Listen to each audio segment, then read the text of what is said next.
Yes. I couldn't find them. Cape Town. And like, do I have to go to a Kanye to You have to get a passport and a visa and go to the Republic of Cape Town. You have to get a passport and a visa and go to the Republic of Cape Town, which is another country. It is another country. It is another country, actually. Yeah, yeah.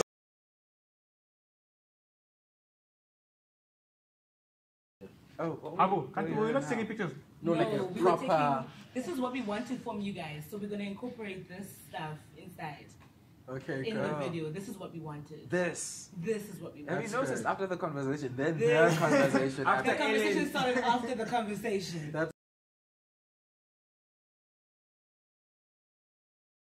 gays, you know, gays don't get so much prominence.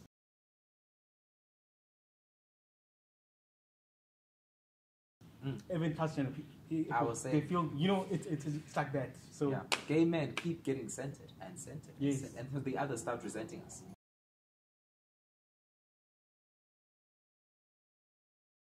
Absolutely. Their attention is always on gay men, us. Yeah. Especially how often do you talk about, you know, lesbian women? I feel, and they're the ones who face the brunt of in terms exactly.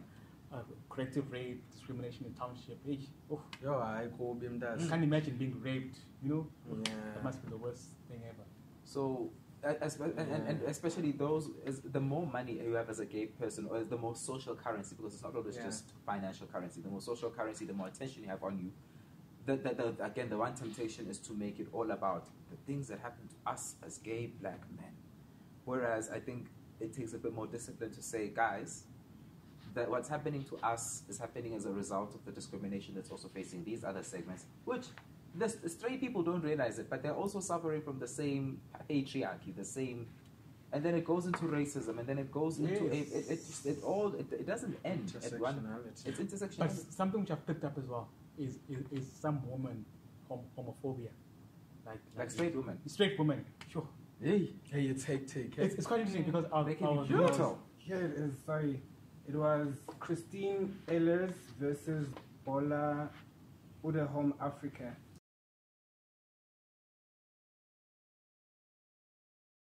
Is that the case you're talking about? How far did it go? You see that? They just showed the slides. So it was a discrimination based on gender reassignment surgery, and then the other one was Johan Daniel Stadium versus the Neerde Deither Reformed. Oh, guys, SG Gemiente.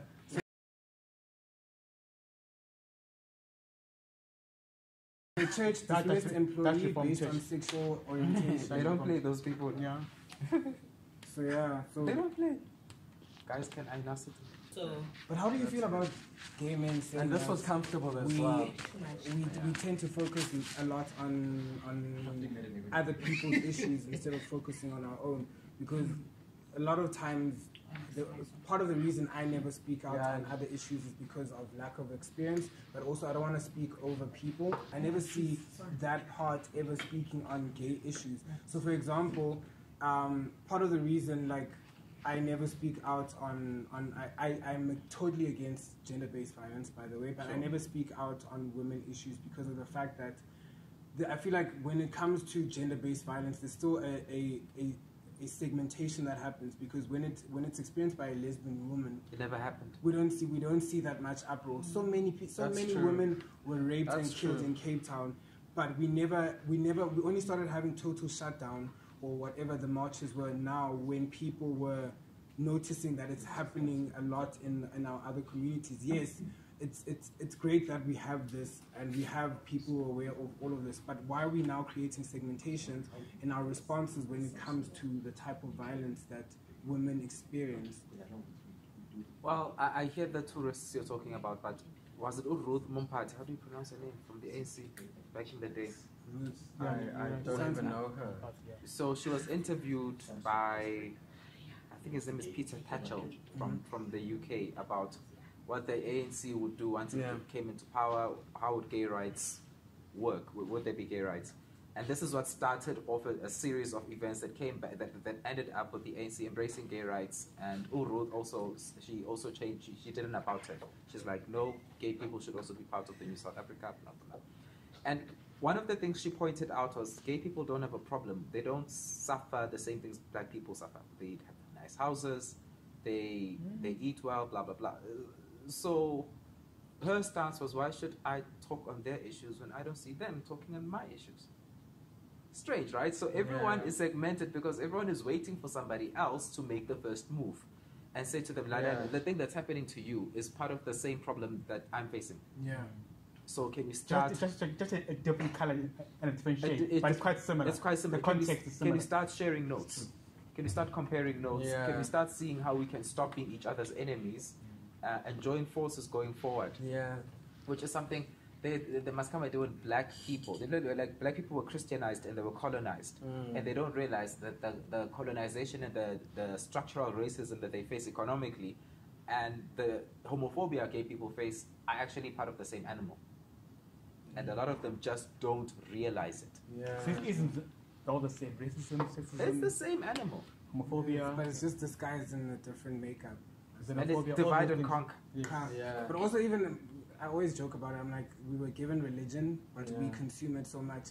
White folk go to church for 2 hours, but now we'll sit for On 7 Christmas hours. and Easter. That's it. But Finish. now we will I sit nafika for man 7 hours. We will Praise sit God. in church. We will sit in Praise church. God. Meanwhile, your white counterpart is looking at the performance of their stock portfolio. When obese, I receive. I They're receive. receiving. It. I They're receive. receiving. They are creating Hallelujah. economies while we're in church. They are receiving, and they're like, I don't have to work this week. My millions are making millions. My billions are. And they're like, when are you still get back from church? So you are in. That's how they got White the card land. blanche They went to starts. church for 2 hours and we were sitting there like just... They were like, oh, it's empty. It's empty, let's just take, because they are busy being distracted by religion, let's do us We consumed this God, didn't we? hard. And also, I don't want to seem like a Bible basher, but I always say, I'm like, we've been praying for decades as black people for something to happen. And I feel like every single generation just experiences the same thing, but just disguised differently. I feel like we're still experiencing slavery. Well, but this is the irony when you go into the Bible. So interesting. So when you go into the Bible, for an example, with the Israelites escaping slavery, Yeah. they are between the Red Sea and between there's Pharaoh at their back and there's the Red Sea in front of them. And so they start doing the natural human response. They start praying. And do not God says, what are you praying to me for? No, God is like, what are you, like, so Moses has the staff and he's been using, it's been doing the most. God is like, you've got the staff, like you've been using, what is that in your hand? You have been using, you've got the power. That's true. You've had the power all along. What is in your hand exactly? The power is in your What hand. are you, like, you're waiting for a voice from above to tell you, now do something. Which is, again, if you really actually read the Bible, This is what people don't do. the key for your freedom is always there. It's there. It's there. But That's people are, amazing, somebody else is reading it Yeah. for you, but the keys to the freedom You're taking me to church. No, but also, it's what we're saying. People have a unilateral way of reading the Bible, in that you take everything so literal. Like the way you're putting that scripture to me, I was just like, Me too, and I've I'm never ready thought to about fight. it. I'm ready to fight, but like legit, it's mind-boggling that people don't ever look at other ways in which the message could be distributed. Because I think that's very interesting. That is. Can I ask you guys one question, personal that is? Love in this community, how have you experienced it? How has it been to you? Have you ever experienced it? How did you navigate yourself through that? Just explain that to us. Take us through that process. I think it's so important. Yeah. Just personally, and be as honest as you can. Yeah. For me, I mean, It's on camera, so Absolutely. be as honest as you can. absolutely, Yeah. absolutely. I mean, for me, I think, getting to Cape Town when I was from Port Elizabeth, and I had never been really openly out, I think, I felt like that was the time where I could be free, and actually start living my life the way I actually want to live it. And I think the violence in terms of the engagements or interactions that I would have with the guys that I would meet was terrible. It was terrible in the sense that .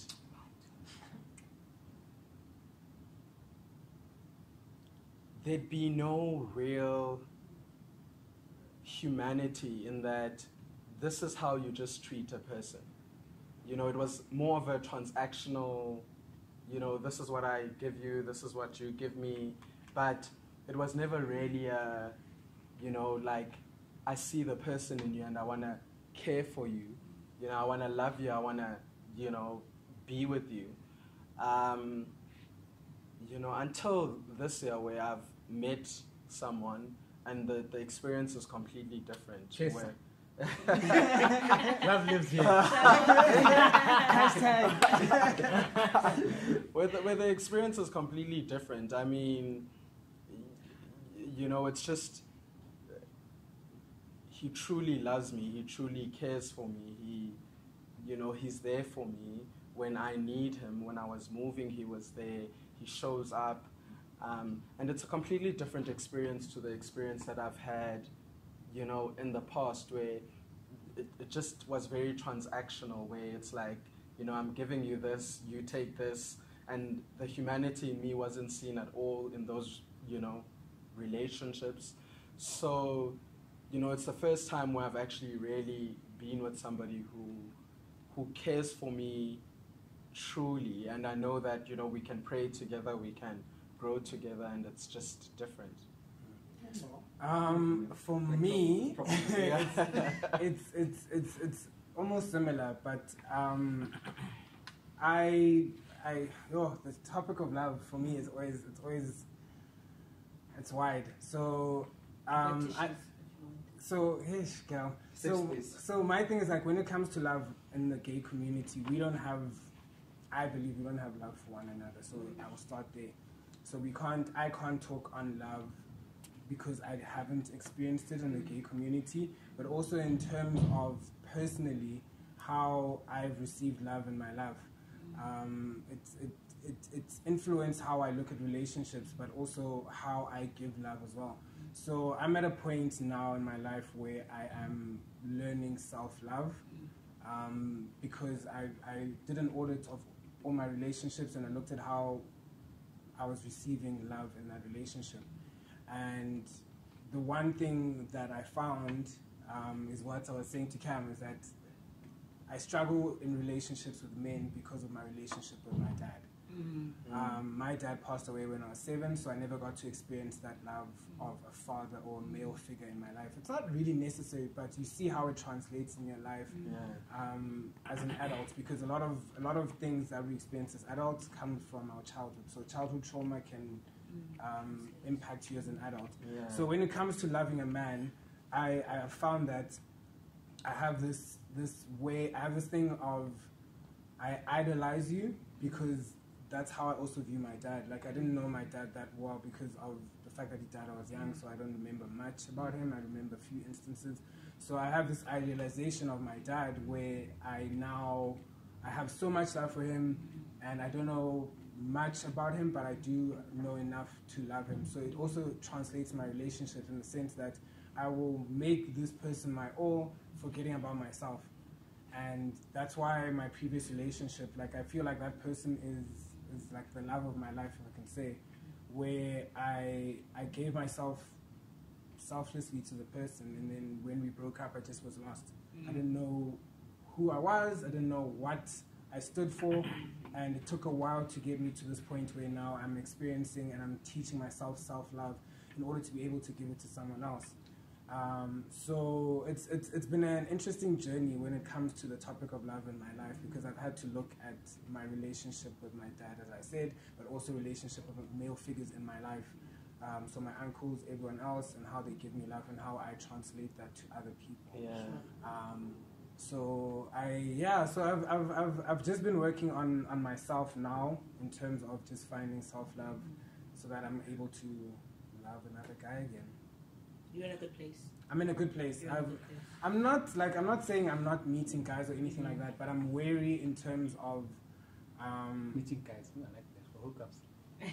of how I translate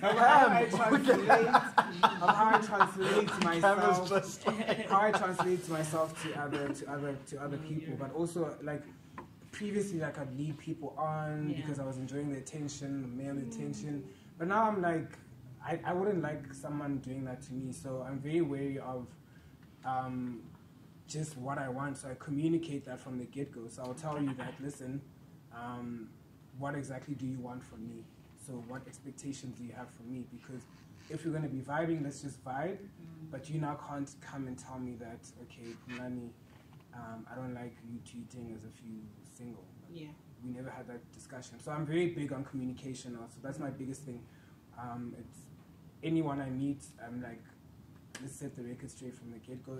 If that's intense for you, then I know that you're not the person for me, because if those kind of conversations make you uncomfortable and you never want to have them, then it's a wrap. Sure. Like where you are. For me, I think... When did you get divorced? When? Yeah. 2015. I think for first gay African wedding. Yeah. It was on Drum Magazine. I remember NCA. I remember NCA watching it. I didn't know that was you. It was good. Yeah, I can be role model. And no wonder I was relating, because I remember when they vest and what do you call those? And I remember the cow. And the one thing I remember seeing was the brown cow. Yeah, I remember everything. It was a drum straight after that. Have some juice. Can I just ask Cam, if I'm not being too intrusive,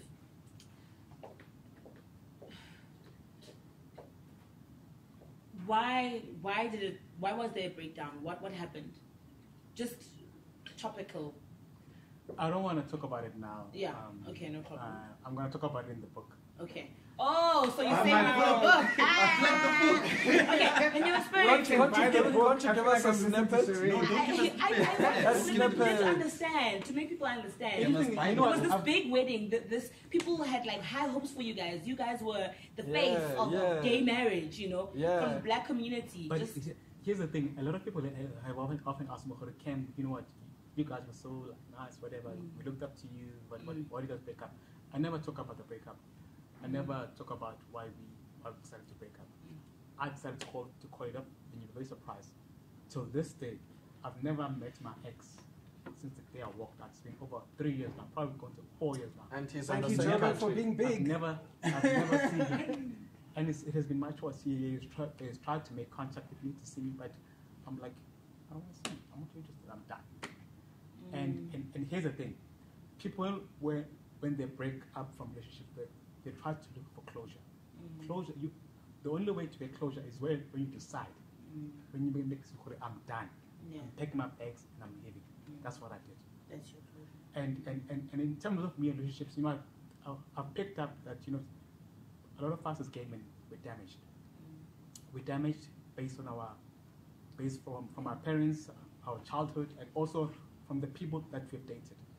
Me, I'm a big family man. People who have dated me know that. You know, me, I tell you straight up, you know, first day when I meet you, if ever I really like you, me, I want to get married. If ever you're here to what, I'm not about it. Me, you know what, even though I was married, didn't work out, got divorced, but I'm still a hopeless romantic. I still want to get married, have 2.5 kids, you know, I still have that, you know. That's what I was trying to do with my ex, and it didn't work out. And guess what? I'm making things happen with my current boyfriend to sort of like get to that level again. And I believe that it's going to happen. You know, someone said that, I was reading a message on Twitter. Someone said marriage is not an achievement. I said that's not right. Anything that you plan for, that you want to achieve, that you want to attain one day, it is an achievement. Let's say, like getting a car. You know, if you want to say, I want to get a car, I have a car today, but then, you know, it can be written off, like, tomorrow. You know, tomorrow. Same thing, you know.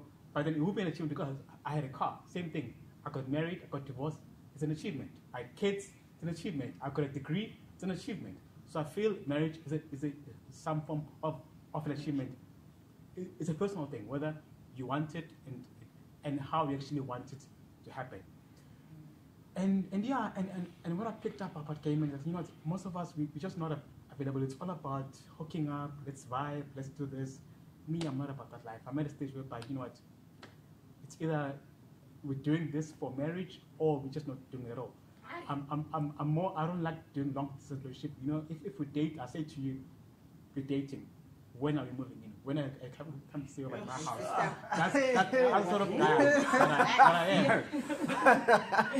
am. And there was a guy that I was vibing with, and he was like, no, I like you, but then the communication was just not working out. He was just not there.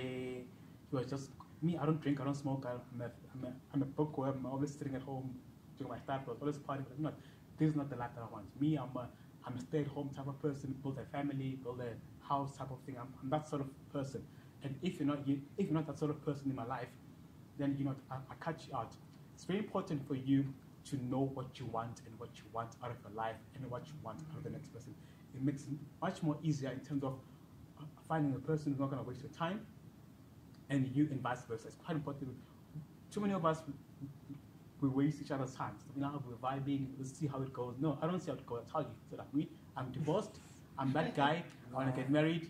Are you in or out? If you're out, and by the way, me, I'm that guy, I'm out. I'm not in the closet. How soon? If ever you... Do you ask, do you want to get married? He said first date. No, me, I'm first date. Isn't that too much though? No. Okay, no guys, I'm thinking about camera space. We're going to talk about this after. Okay, we got it. See ya. You asked about love in this community, and I found that personal experience.